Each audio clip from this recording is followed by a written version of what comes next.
호스피스 병동 병상일기 끝내 하지 못한 말 마지막 30회입니다. 참고로 이 이야기는 오래전 일기를 정리한 것입니다. 평일 신음이 며칠째 계속됩니다. 간호사실에까지 들렸는지 간호사 한 분이 너무 아픈 것 같다며 진통제를 놔주겠다고 합니다. 요즘 간호사가 진통제를 놓을 때면 마지막 주사인가 싶어 더럭 겁이 납니다.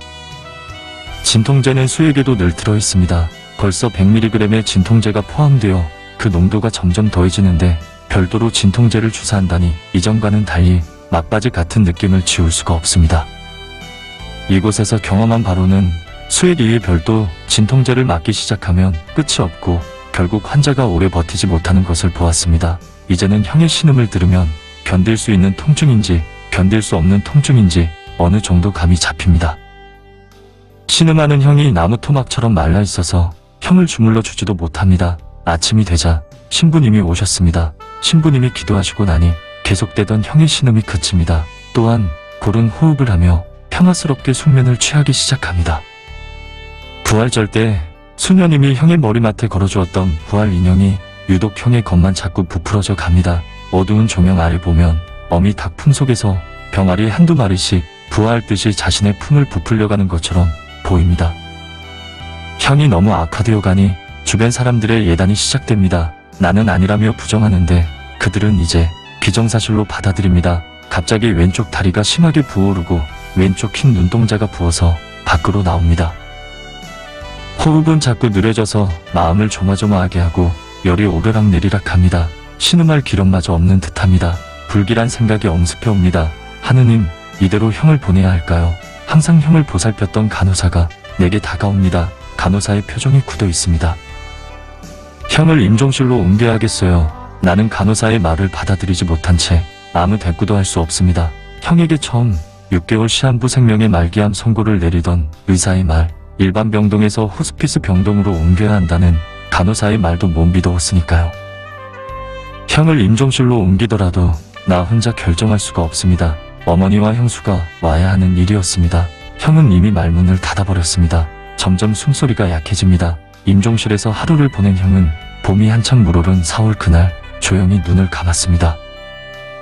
이상한 일이었습니다. 어머니와 형수, 아이들과 형제들의 통곡으로 임종실이 떠나갈 듯해도 내게는 슬픔 한 방울 솟아오르지 않습니다. 눈물 한 방울 흘러내리지 않습니다. 나 스스로 압니다. 여동생이 세상 떠날 때도 그랬듯 나는 충격 앞에서는 감정이 죽어버린다는 것을. 모든 상황이 조용해지면 나는 그때 홀로 슬픔을 겪으며 몸부림하게 될 것입니다.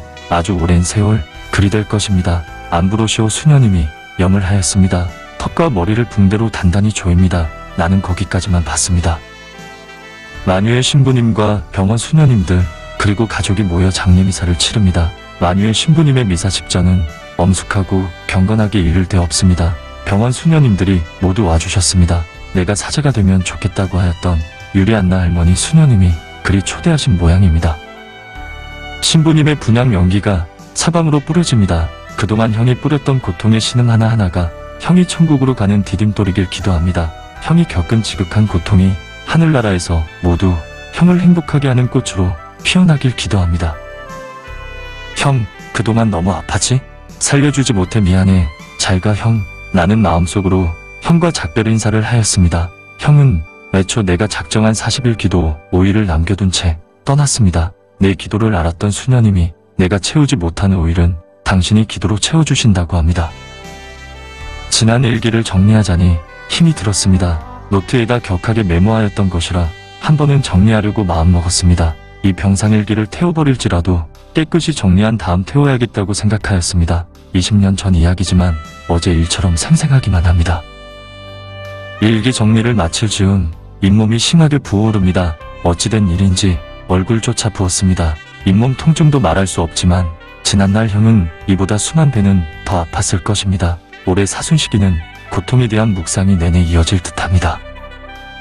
어머니와 나와 동생에게는 트라우마가 있습니다. 누가 아프다 하면 더럭 겁부터 납니다.